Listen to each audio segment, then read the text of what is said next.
so let's get some material here done. This is now the thing you want to do here of the next 4 weeks. This is stuff you don't want to review, guys.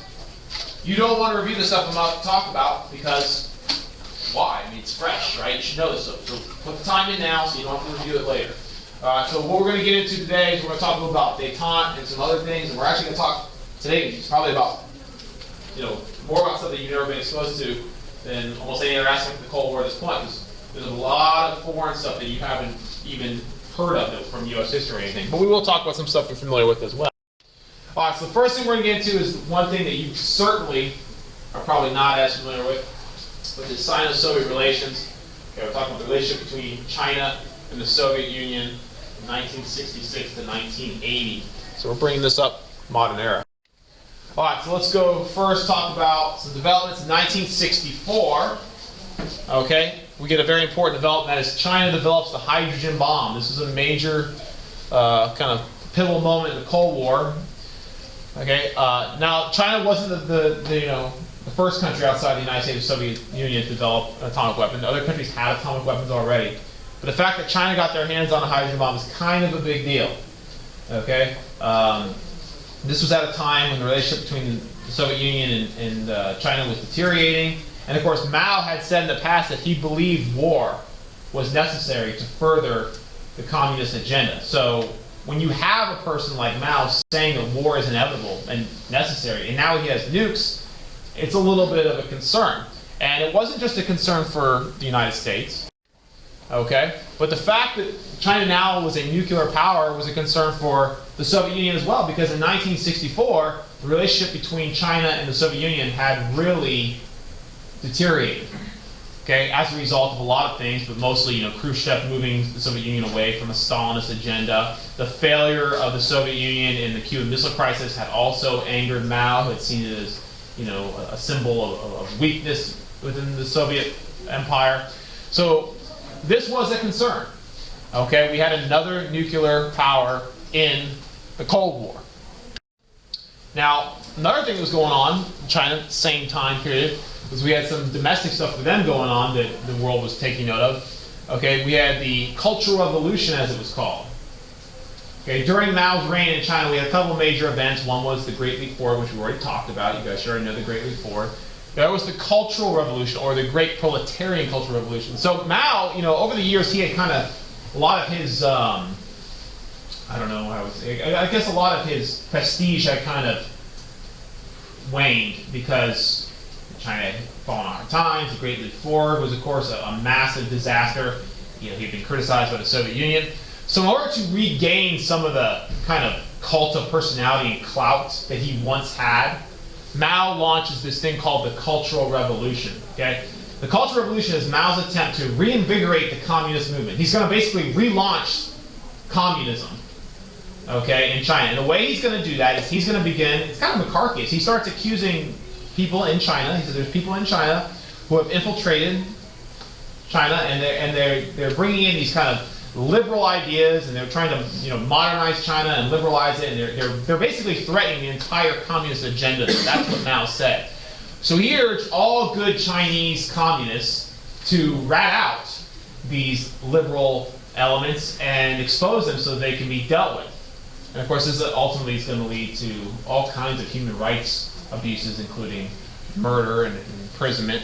But anyways, the Cultural Revolution was a major moment in Mao's regime because it once again elevated him to that status of almost godlike figure. He already was this cult of personality. He's this, Mao is everything. We owe everything to Mao. But that had kind of weakened over the years.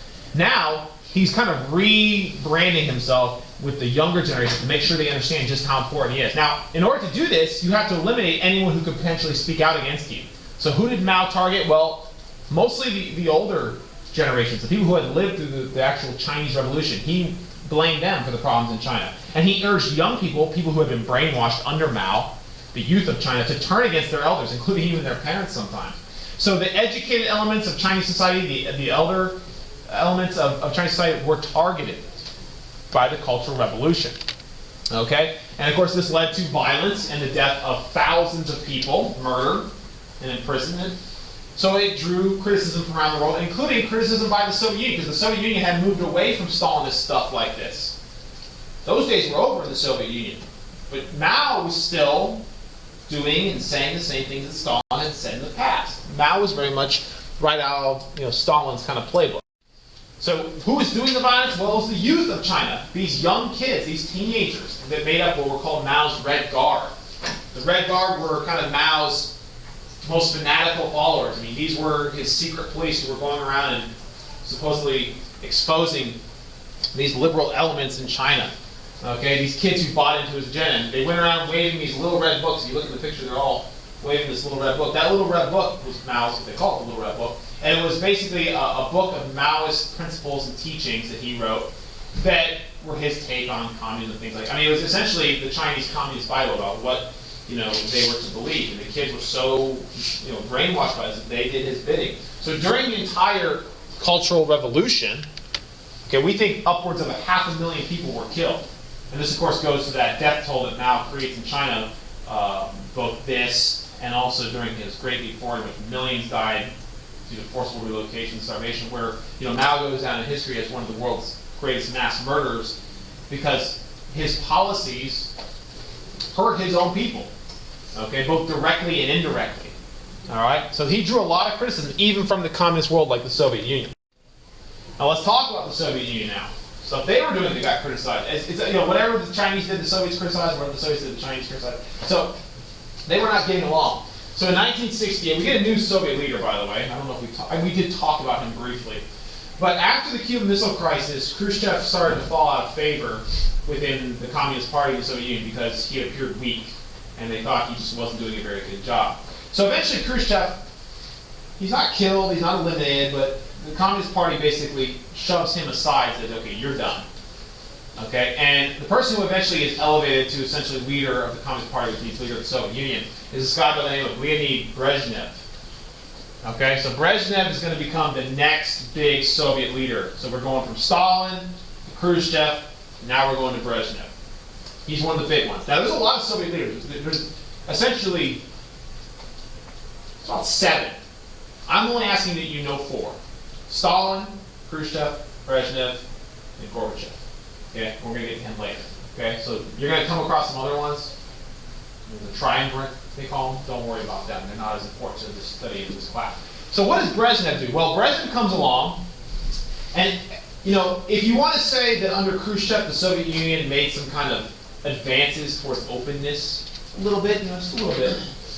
Some of those advances take a step backwards under Brezhnev. Brezhnev, he's not Stalinist by any means, but he's going to crack down a little bit harder on the Soviet communist world. So the Brezhnev doctrine is part of that. What he said was, Brezhnev said, and this should sound familiar, but just the opposite of what Truman said. Brezhnev said that any threats to communism in the existing Soviet sphere, okay, would be dealt with by the Soviet Union. So in other words, if something challenged communism in the Soviet sphere, the Soviet Union reserved the right to interfere and protect communism there. So a country, let's say a satellite state, decides to revolt. Brezhnev was saying the Soviet Union has the right to go in there and crush that revolt in order to preserve communism. This is like almost the opposite of the Truman Doctrine. The Truman Doctrine said we can protect other countries from communism. Brezhnev is saying, no, we can protect communism from other countries and their ideas. Okay, so Brezhnev is going to use this doctrine to justify actions. One of the actions that is, part of this was what was going on in Czechoslovakia. In 1968 in Czechoslovakia, we had a situation like we'd seen before in places like Hungary and East Germany, in which the Czechoslovakian people kind of rose up and they attempted to reform their government and eliminate communist aspects of it. They were challenging Soviet domination, so the whole world watched to see, okay, we know what happened the last time this happened, we know what happened under Stalin, we know what happened under Khrushchev, let's see what Brezhnev does. Well, Brezhnev, he was like his predecessors. He was not going to allow any challenges to Soviet domination. So, in response to the Czechoslovakian coup, he sends in troops to crush any anti-communist forces in Czechoslovakia. So there you actually see the Soviet tanks in Czechoslovakia. So this was a direct application of the Brezhnev Doctrine. Okay, we actually saw that Brezhnev was going to use force. And of course, this was heavily criticized by the Chinese because, of course, the Chinese were angry at the Soviets. So they were now criticizing any policy that the Soviets took. Okay? So this further made the relationship between China and the Soviet Union deteriorate, until it turned into almost a full-scale war. Now, this was not a full-scale war. It was more a conflict, I guess I'd say, but it was a very serious event. Yeah. So, what was it that the Chinese were criticizing? They were simply criticizing the policies of the Soviet Union using force against other members of the communist world. You know, really, the criticism wasn't a very strong one, because China had done the exact same things in the past. But China was basically looking for any reason to criticize their new enemy in the Soviet Union. Okay? And this went a long way to the United States finally understanding that communism isn't this monolithic single movement. We realized, oh, there are different kinds of communism. There are different countries that have different goals. Now, I talked about conflict. The conflict between China and the Soviet Union almost boiled over into full-scale war. Okay, during the 60s and 70s, there was a series of border skirmishes between China and the Soviet Union where they clashed over their border rights and territorial rights. And you can see that the areas on this map, which are shaded in red, and it's hard to see, in this area here, okay, they were disputed by the Soviet Union and China. And they actually had some engagements in which troops fired on each other and killed each other, and there was a lot of talking, a lot of threat, and the possibility of war. I mean, even Mao at one point was having the Chinese dig out bomb shelters because he believed nuclear war with the Soviet Union was imminent. Now, it never happened, obviously. They never actually squared off against each other directly, because, of course, the thought of that was, it wasn't practical, because both sides had nukes. No one wanted a war that would lead to deaths of millions of people. But it did really put the two on edge. Now, what happens when you are at war with another country or at odds with another country? You can't fight them directly. Well, you fight through proxies like the United States did. So we're actually going to see proxy wars take place within. There's like a Cold War within the Cold War, right? So it wasn't just the United States. The Chinese now had entered in as one of the superpowers.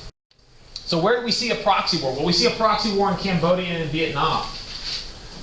In Cambodia, a regime had kind of taken power known as the Khmer Rouge, which I mentioned before when we talked about Vietnam. And the Khmer Rouge were under the leadership of this ruthless dictator by the name of Pol Pot. So Pol Pot was the dictator of the Khmer Rouge, which was this new organization in Cambodia. Now, during the Vietnam War, Cambodia had worked in a lot of ways with Vietnam, North Vietnam, to win that war. But when the Vietnam War ended in 1975 and Vietnam was unified, Cambodia kind of turned on Vietnam. They were fearful that Vietnam would use their newfound power in the region to kind of dominate the entire area. That they would try to create this kind of, Indochina under unified Vietnam rule. So because of that, Cambodia began turning against Vietnam, and they began to expel all North Vietnamese troops from their region and fight border skirmishes with Vietnam itself. Now, Cambodia had support from China. China had turned against Vietnam during the Vietnam War because Vietnam had sided with the Soviets when it came to accepting military aid, and the Chinese didn't like that. So in retaliation, the Chinese, they threw their support behind Pol Pot and the Khmer Rouge. The Soviet Union threw their support behind Vietnam, and this eventually turned into a full-scale war. So in 1979, we get the Cambodian-Vietnamese War, which is also known as the Third Indochina War. And eventually, because of these border skirmishes, Vietnam invades Cambodia. Now, this turns out to be a Vietnamese victory. Okay? Vietnam wins this war against Cambodia. The Khmer Rouge is essentially destabilized, and Pol Pot is, to some degree, driven from power. He does still remain in power in some parts of Cambodia. But Vietnam wins with Soviet support. Now, this was a blow to the Chinese, who had supported Pol Pot and his regime. Okay? So in retaliation for the Vietnamese victory against Cambodia, in 1979, China launches an attack on Vietnam. Very complicated. Okay, so China invades the northern part of Vietnam and seizes control of it. However, China faces very fierce resistance from the Vietnamese, as we faced when we were there. So after a brief period of fighting in which the Chinese controlled major areas in North Vietnam, the Chinese eventually withdraw and claim victory. So they invade, they do a little damage, they say, okay, we won, and then they leave. Rather than try and occupy and hold the country, which they realized was probably not a good idea, given that the United States had occupied and held the country, and it didn't work out well for us. So China did a little damage, and then they eventually left. So who wins this war? I mean, it's kind of indecisive. The Chinese claim victory, the Vietnamese claim victory. Really nothing comes of it except for this. China used this and they said, you know, this was a message to the Soviet Union that you are not the only communist power in the world, that, you know, your proxies around the world, we're going to keep them in check. So China used this as kind of a way to explain their influence in the region. All right. So what was going on from the United States perspective? We were watching the communist world was turning on each other and tearing itself apart, and we loved it. Okay, we liked this stuff because, of course, we've been fighting the entire communist world for so long. The fact that the communist world was now turning on itself, that was great. Okay, we liked this conflict, and we were hoping that our enemies would eventually wipe each other out, which is going to lead us to the next thing. All right, so let's talk about Sino-American relations now. So we're going to take advantage of this situation, and while everyone's fighting with one another, we're going to kind of turn them even further against each other.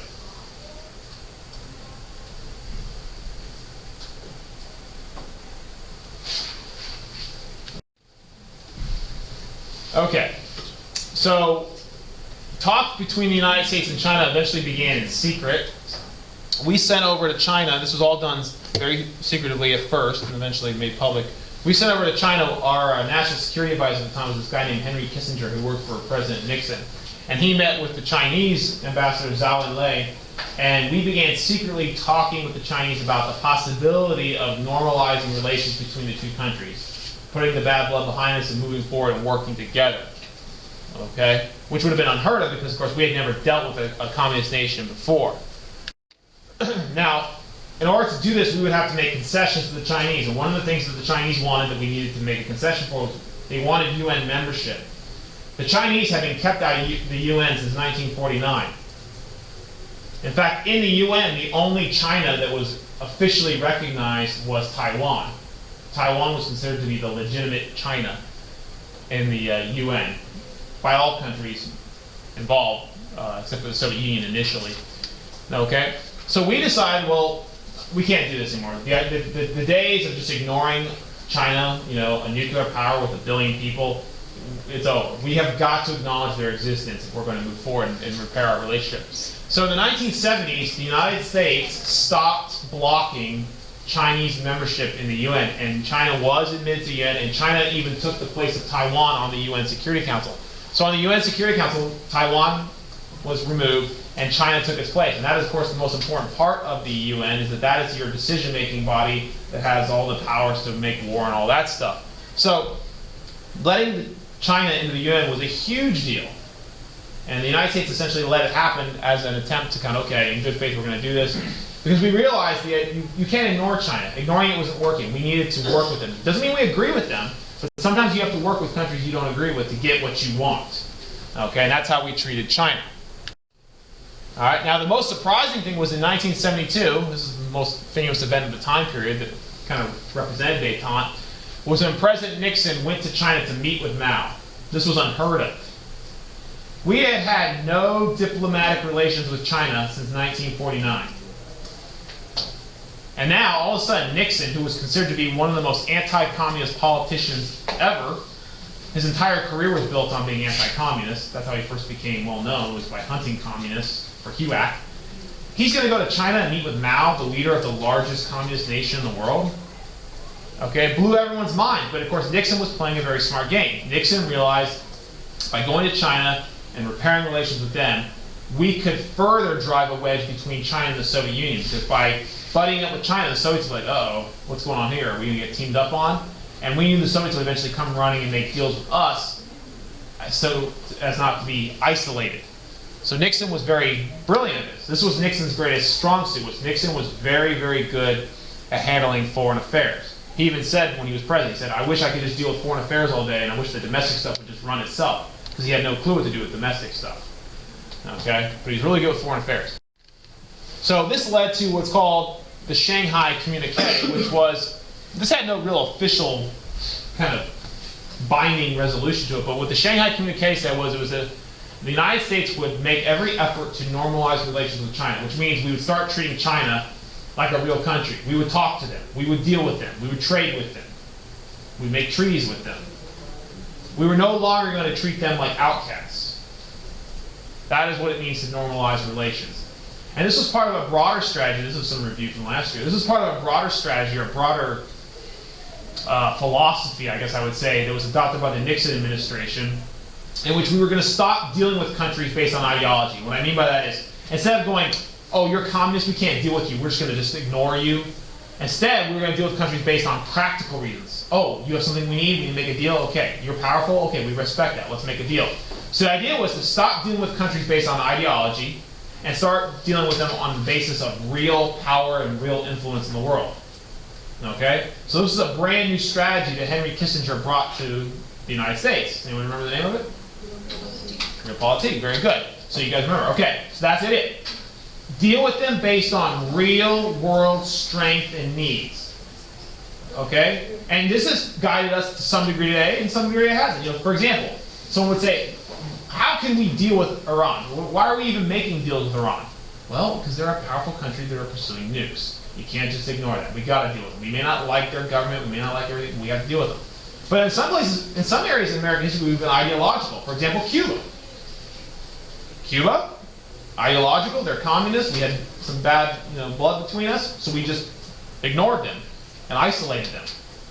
Okay, for the past 50 years. Okay, that's ideological. Realpolitik would say, but that's dumb. You can't base your worldview on ideology, or you're not getting it. So anyways, in the United States, sometimes we follow realpolitik, sometimes we don't. But anyways, those are examples of both.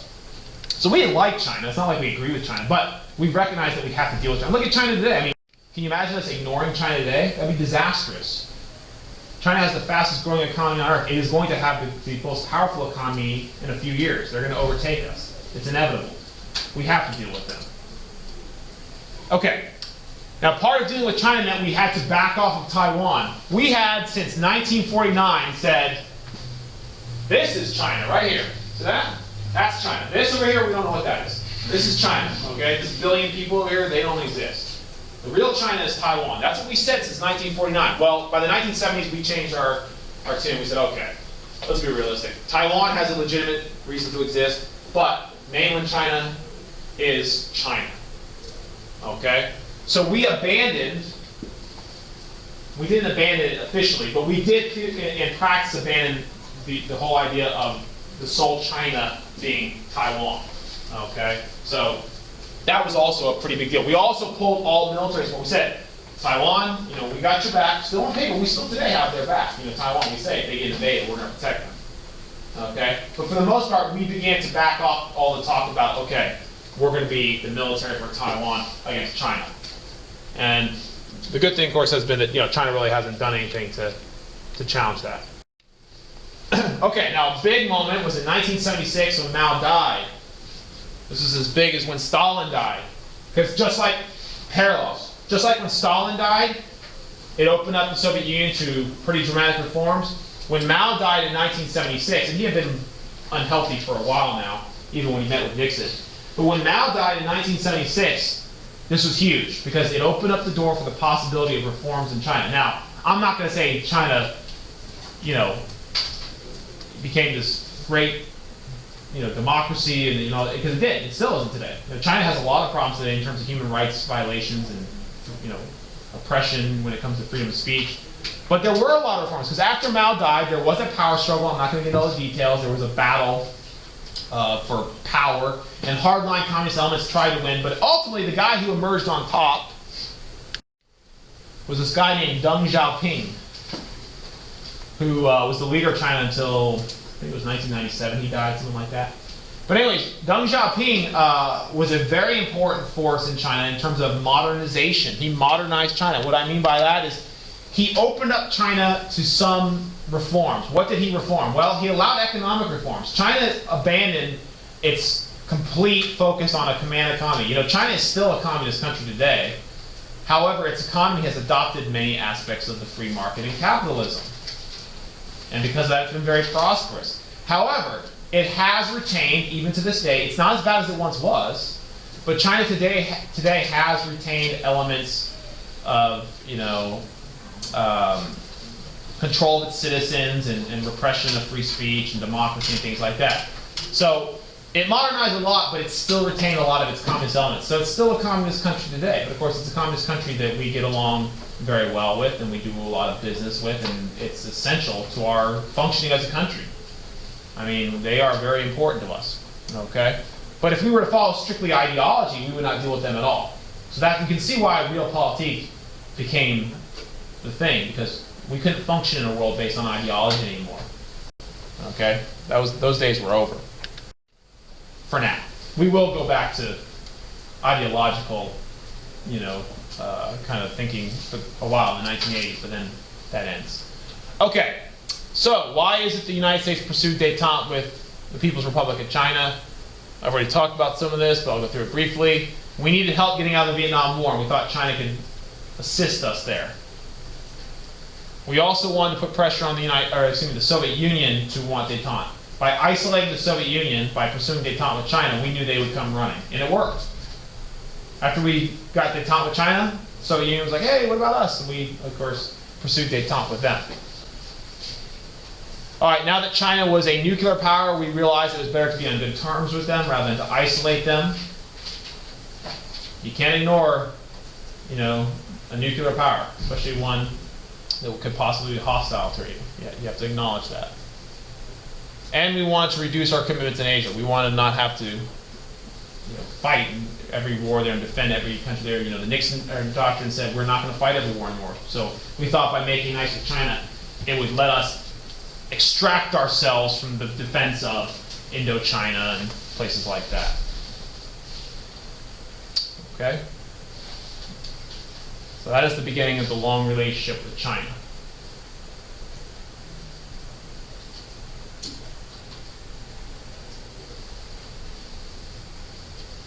As I said before, China is still communist, has some capitalist elements, but it's one of the few remaining communist countries left in the world today, along with Vietnam, North Korea, Cuba. Okay. We got it? All right, why did China want detente? Okay, well, they saw the Soviet Union now as its main rival. The United States was no longer the biggest threat to China. Now the Soviet Union, who was on their border, was hostile towards them. Now they were the greatest threat. So the United States would be a valuable ally against the Soviet Union in the event of war. Friendship with the United States could get them concessions on foreign policy issues like membership in the UN. Here's an example. China was worried about a resurgent Japan. Japan, of course, was taking its place in the world as a major power and an economic force. And they thought that if they moderated their stance with the West, it could improve their position with third world countries. Third world meaning non-aligned countries. Third world were not affiliated with either the United States or the Soviet Union. That term third world has been since changed. The meaning of third world today is mostly associated with economic development, but that is not its original meaning. Third world originally meant non-aligned. First world was, of course, the superpower. Second world was the aligned nations, and third world was the non-aligned. So understand that that word has changed. Today, third world has become synonymous with underdeveloped, which those countries typically were underdeveloped back then, so that's why it's stuck. Okay. So that's China. We're pretty much done with China now. I don't think we're going to talk too much more about China this year. So, China, the relationship with the United States got better, the relationship with the Soviet Union got worse. And that was good for us because we could play them, the two against each other, to weaken them both. Okay? Any questions on China? We just have one more thing to cover and we'll be done. No questions on China, okay. All right, let's talk about Soviet detente now. This is the bigger one. This is what we were most concerned with. We were really just trying to get to the Soviet Union. We were using China to get there. Okay? All right, so the big issue with the Soviet Union, of course, was the arms race, which had gotten out of control. You can see there. The arms race was expensive, and it was dangerous. And we realized very quickly, especially after the Cuban Missile Crisis, that it had to have some restrictions. So starting after the Cuban Missile Crisis, we started to see agreements between us and the Soviets to reduce nuclear proliferation. However, they were fairly limited. I would say every agreement for nuclear arms was limited during this time period. They all made some advancements, but in the grand scheme of things, they were all limited, because at the end of the day, both sides still had thousands of missiles capable of killing everyone on the planet. So really, how effective were they? Okay, I'm just going to go through these quickly. There were two major agreements during the 70s. There's actually more than two. You've already learned about some of them, so I'm not going to go into those. But there was two SALT agreements. SALT stands for Strategic Arms Limitations Treaty. There was SALT I. There you see Gerald Ford signing for Nixon after he left. And then we had SALT II. It was Jimmy Carter signing. Now, collectively, SALT, I'll just give you this. I mean, you should just know them. I guess know the term. It's useful. You know, the SALT talks did lead to some limitations on nuclear development. But as I said before, they were limited. The limitations were limited because it didn't make a serious dent in the entire nuclear stockpile. It allowed us to slow down our spending so we could not waste money on more nukes and bigger nukes. But at the end of the day, did it make any significant, effect on the ability of each country to kill everyone? No. So that's why I say these talks are really, they're positive. At least it was something good. But at the end of the day, it didn't really make too much of a difference. It was just a way for us to stop spending money on our military buildup, which is good. It was good for both sides. Now, all of these things, all the SALT talks and all the treaties and all that's all good during the 1970s. But when we hit the 1980s, they're going to go out the window. We're going to radically ramp up military spending again. So Detente was only a brief period. There's a second Cold War. A second Cold War begins in the 80s with the inauguration of Ronald Reagan. Okay, some other agreements. How about the Helsinki Accords? I'm not going into the details. You can read about the Helsinki Accords. Were very important. There's multiple parts of the Helsinki Accords, but the most important part, which I will talk about, is human rights. The Helsinki Accords, which happened in 1975, was an agreement amongst the signatories, including the Soviet Union, that they would respect human rights in their territory. I mean, these basic rights to life and liberty. We were trying to get the Soviet Union to abandon the days of, having their secret police arrest people and, kill them and assassinate, dissenters. So we believe that by getting the Soviet Union to start respecting human rights within their sphere, that we believe that this would kind of start a domino effect where from there we would see more and more reforms until the entire Soviet Union and its sphere would be reformed. We were a little over-optimistic, but this was still a major advancement for rights in the Soviet Union. Okay, now why would the Soviet Union also want Detente with us? We had a lot of, right after Nixon went to China, he met with the Soviets. Okay? Okay, so why? Well, one reason was the Soviet Union, like us, was looking to get out of the arms race. It was too expensive. They needed to use their resources for their domestic programs. Okay, also they were fearful of the situation in China. I mean, China was an enemy. The United States cozying up to China posed a direct threat to the Soviet Union. So they wanted to have Detente with the United States to keep the United States out of any future conflict. They did not want to be isolated. And they were wanting to focus not on the United States, they wanted to focus on China, which is already actively fighting a border war with them. So the two biggest communist countries in the world were getting ready to kill each other. The last thing they needed was the United States ganging up on one of them. So they both were eager to pursue Detente, at least for the time being. So Detente is kind of considered to be one of the high points of the Cold War, if not the high point. I don't think it's the highest point. I think the highest point is when Gorbachev takes over and makes some major reforms. But this is certainly a high point in the Cold War. It's one of the best periods of time where people didn't have to worry every day about the idea of nuclear war. You don't hear so much about the duck and cover drills and the fear of nuclear annihilation during the 1970s. It just didn't exist. Okay? 1980s, different story. Okay, because the Cold War is going to ramp up one last time before it eventually fizzles out and dies. Okay, why did the U.S. want Detente? There you go. Detente would also assist us in getting out of the Vietnam War. Soviet Union, which they did, by the way. The Soviet Union did put pressure on North Vietnam to get out of the war. So it did help. We had adopted the political policy of Realpolitique, which some of you remembered, very good. which is Henry Kissinger's great claim to fame. Okay, basing American diplomacy and policy on real-world power, real-world needs. You know, why is it, you know, look at Saudi Arabia. You know, we were talking about the Middle East the other day in current events. Saudi Arabia. Is Saudi Arabia a great place? No. No, they've got terrible policies in Saudi Arabia. Okay? They oppress women. They kill gays. We still are closely friends with them. Why? Because we need to be friends with them to get what we need. What do we need? We need oil. Okay? So if we were strictly ideological as a nation, and we didn't deal with every nation that did things that we didn't like, it would be very hard to get anything done. So that is the legacy of Henry Kissinger and Richard Nixon in Realpolitik. Okay? And our commitment to Realpolitik, it waxes and wanes with each president. Some presidents are more committed to Realpolitik than others. Okay, arms control would free up resources that could be used to deal with the faltering economies. 1970s, by the way, if you guys remember from last year, more review, bad economic time. We had a bad economic recession. Okay, we had a combination of high inflation